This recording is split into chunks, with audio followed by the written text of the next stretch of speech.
Assalamualaikum warahmatullahi wabarakatuh. Bismillah, alhamdulillah. Dalam satu hadis diriwayatkan di Sunan Ibnu Majah, tersambung sanadnya pada sahabat Abu Darda radhiyallahu taala anhu, dari Nabi sallallahu alaihi wasallam, beliau bersabda, "Man sadaka tariqa yaltamisu fihi ilma, sahhalallahu lahu tariqan ilal jannah, wa innal malaikata la tad'u ajnihataha ridan li talibil ilmi, wa inna talibal ilmi yastaghfiru lahu man fis samawati wa man fil ardi hatta al-hitan allati fil bihar, wa innal ulama'a warathatul anbiya'i, wa innal anbiya'a lam yurithu dirhaman wala dinara walakinnahum warathul ilma fahadduhu biwahdzin wafir," atau kama qala sallallahu alaihi wasallam. Paham? Tidak? Siapapun, laki-laki perempuan, tua muda, besar kecil, bergelar ataupun tidak, salaka tariqa, yang menempuh perjalanan yang tidak mudah. Ada syari', ada tariq, itu berbeda. Syari' jalan yang luas, jalan yang lebar, jalan yang lapang. Jika menjadi panduan dan sifat disebut syariah. Ada syariat Islam, jalan yang lebar menuju Allah, yang lapang, yang memberikan sifat-sifat ibadah. Karena itu dalam syariat Islam ada salat, karena salat jalan menuju Allah. Supaya tersambung dengan Allah, supaya dapat ridha Allah, maka diberikan jalannya. Kalau punya harta, bagaimana diridhoi oleh Allah? Ada jalannya, ada zakat. Kalau kita ingin mengontrol diri, nafsu, supaya Allah ridha dengan keadaan perilaku kita, ada jalannya, puasa. Kalau ingin dikumpulkan latihan sebagai miniatur kehidupan, supaya sehari, 2 hari, 3 hari, sampai 7 hari sepekan baik, usahanya bagus, pikirannya jernih, dikumpulkan jalannya dalam haji. Itu syariat. Jalannya lebar, lapang.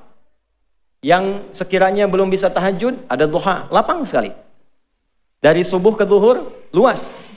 Zuhur ke asar, lapang. Itu syariat, jalannya syariat. Tapi tariq berbeda.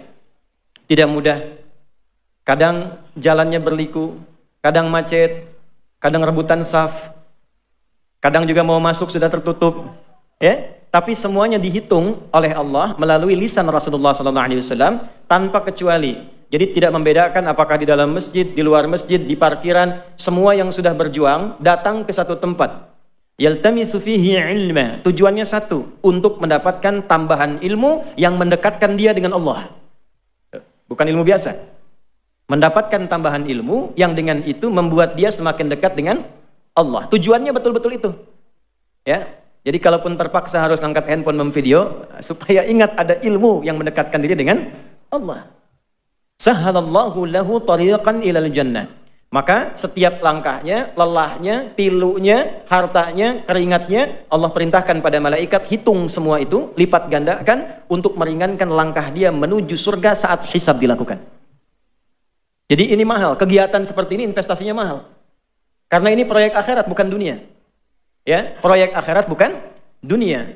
Kenapa diberikan tawaran dunia? Konser yang harus bayar, belum tentu dapat apa-apa, Anda mengeluarkan uang berdesak-desakan mencari dunia. Ketika Allah menawarkan kehidupan abadi dengan keindahannya di surga, melalui lisan terbaik, orang terbaik di muka bumi, yang pernah berkehidupan, maka disitulah kemudian hanya orang-orang yang merespon itu dan terpilih bisa mendapatkan kemuliaan dimaksud. Maka saya ucapkan selamat. Di antara sekian hamba Allah yang berkehidupan, kita yang digerakkan oleh Allah untuk berada di masjid ini. Maka di hadis lain, riwayat Al-Bukhari dari Muawiyah bin Abi Sufyan radhiyallahu taala anhum jami'an, qala Rasulullah sallallahu alaihi wasallam, "Man yuridillahu bihi khaira yufaqihuhu fid din." Siapapun yang diinginkan oleh Allah berubah menjadi orang baik, maka tanda pertamanya bukan diberikan dunia, bukan naik pangkat, tapi tanda pertamanya diberikan kecenderungan dalam hatinya untuk mau belajar agama supaya lebih dekat dengan Allah Subhanahu wa taala. Tolong catat ini baik-baik. Wa innal malaikata, dan tanamkan pada hatimu yang paling dalam, jangan ragu. Sejak engkau berangkat, duduk, menunggu, belajar sampai pulang, Allah perintahkan para malaikat khusus la tad'u ajnihataha, untuk membentangkan sayapnya, ridhan li talibil ilmi, untuk memberikan ridha para malaikat kepada setiap penuntut ilmu. Ridhanya malaikat nanti punya 3 arti pokok. 1, al-istighfar lit-tullabil ilmi, permohonan ampunan kepada Allah bagi para penuntut ilmu. Karena itu, para ulama terdahulu, kalau ada orang konsultasi ingin taubatnya cepat diterima oleh Allah, di antaranya diberikan 2. 1, tingkatkan bakti pada ibu. Yang kedua, diminta cari majlis ilmu. Oleh karena itu viral kisah seseorang yang kelak narasi ini diabadikan menjadi turunnya wahyu Quran surah keempat An-Nisa di ayat ke-100. Seorang pernah bunuh 100 orang, genap 100 orang. Dia mabuk, dia kerjakan maksiat, tiba-tiba ingin tobat. Konsultasi oleh seorang kiai diarahkan, kamu pergilah ke kiai fulan untuk membimbing. Nah, ini sunnah. Tidak bisa semua kiai itu menguasai segala bidang. Karena itu saling mereferensikan. Yang ini ahli hadis, orang ingin belajar tafsir, referensikan, belajar pada kiai fulan. Ya, jangan dicegah, jangan dikondisikan pada satu pihak sehingga ketika ini keliru ada yang membenarkan. Maka diarahkan pada kiai dimaksud, berangkat dia. Saat berangkat itu dengan niat ingin berubah, ini man salaka tariqa, ingin berubah dengan niat yang sangat kuat. Di perjalanan maut datang menjemput, belum sampai ke majelis ilmu. Tsumma yudrikul maut, tiba-tiba maut datang baru lebih sejengkal dari perjalanan itu. Jadi kalau jaraknya 100 meter, dia baru 50 meter plus 1 jengkal, belum sampai ke tujuan. Tapi karena di jalannya, tapak kakinya dia niatkan untuk mendapatkan ampunan Allah, dia istighfar di jalannya, itulah kalimat pertama yang menggugurkan seluruh dosa-dosanya. Dihapuskan dosanya, lebih sejengkalnya menjadi amalan baru bagi dia. Maka taubatnya diterima, dosanya digugurkan, dan dengan amalan sejengkal dimasukkan ke dalam surga Allah Subhanahu wa ta'ala. Wa may yuhajir fi sabilillah yajid fil ardi maraghaman katsiran wa sa'ah. Wa may yakhruj min baitihi muhajiran ila Allah wa rasulihi thumma yudrikul maut faqad waqa'a ajruhu 'ala Allah. Siapapun yang mau merubah dirinya, datang ke pengajian, ingin merubah diri. Bukan ingin update status. Bukan ingin cari konten supaya nambah subscriber.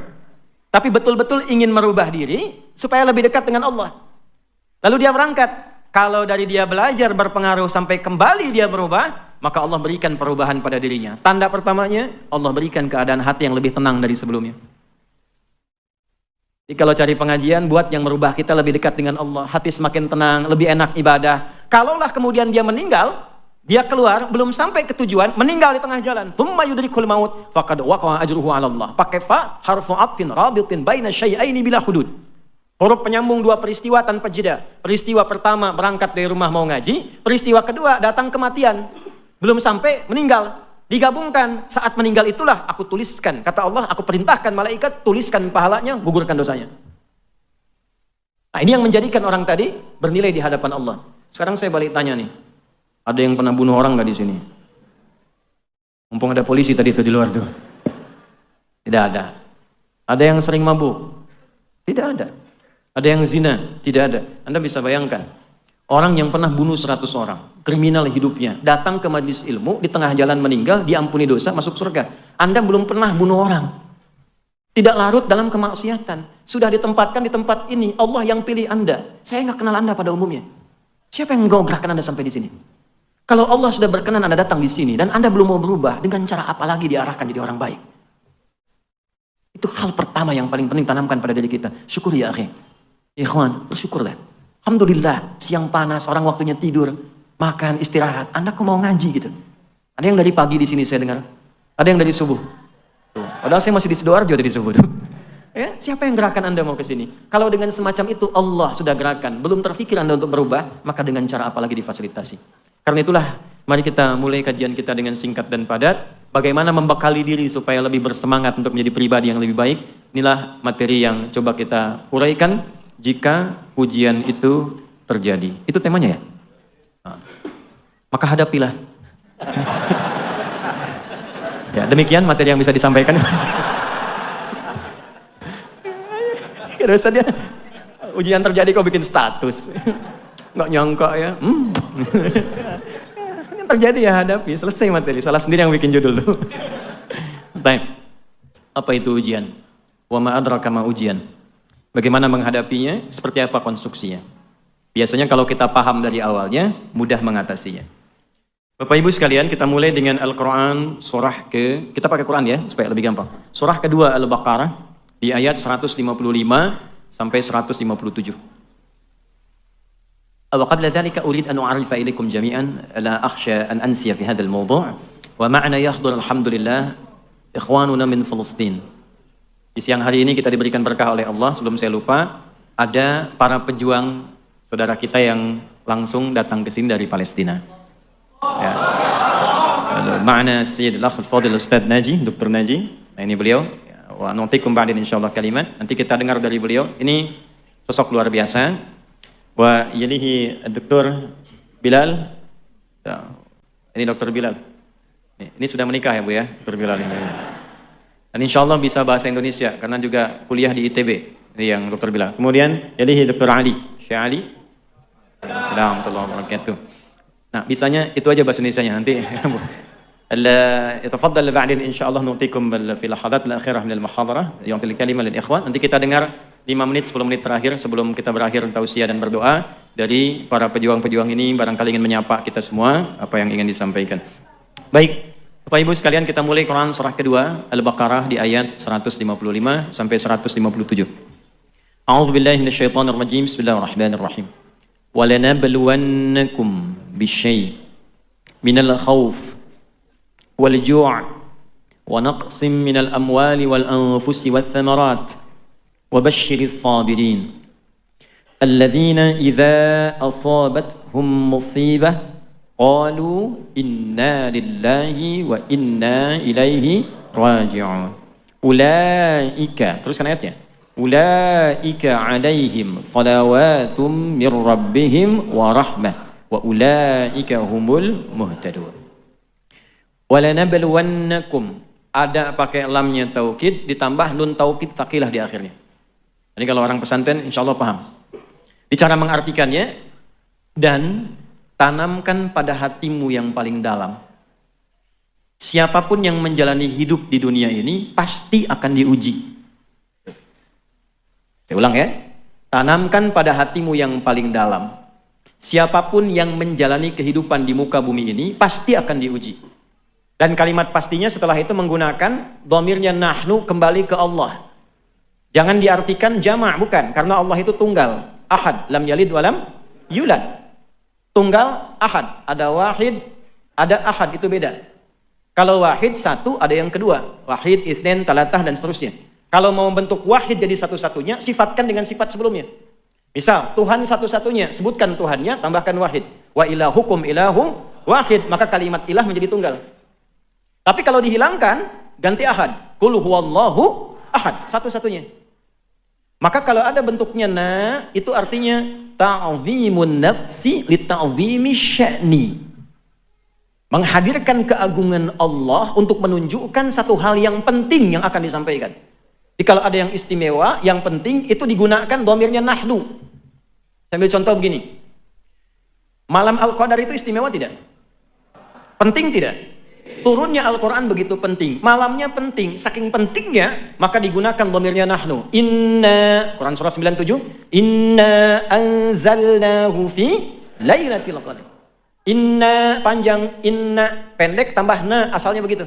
Inna, na pendek, harfu nasbin wa taukidin tansibul isma wa tarfa'ul khabara mabniyun 'ala al-fathi la mahalla lahu min al-i'rabi.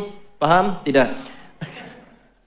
Huruf yang berfungsi menguatkan, menajamkan, untuk memahamkan pada hati, tancapkan pada hatimu, jangan goyah. Yakinkan, aku tegaskan kata Allah, demi keagunganku kata Allah. Diturunkan Al-Quran itu di malam yang sangat istimewa. Jadi untuk menunjukkan keistimewaan turunnya Al-Quran, malamnya istimewa, Allah menghadirkan keagungan zatnya untuk menunjukkan itu penting. Saking pentingnya. Makanya malamnya menggunakan Lailah.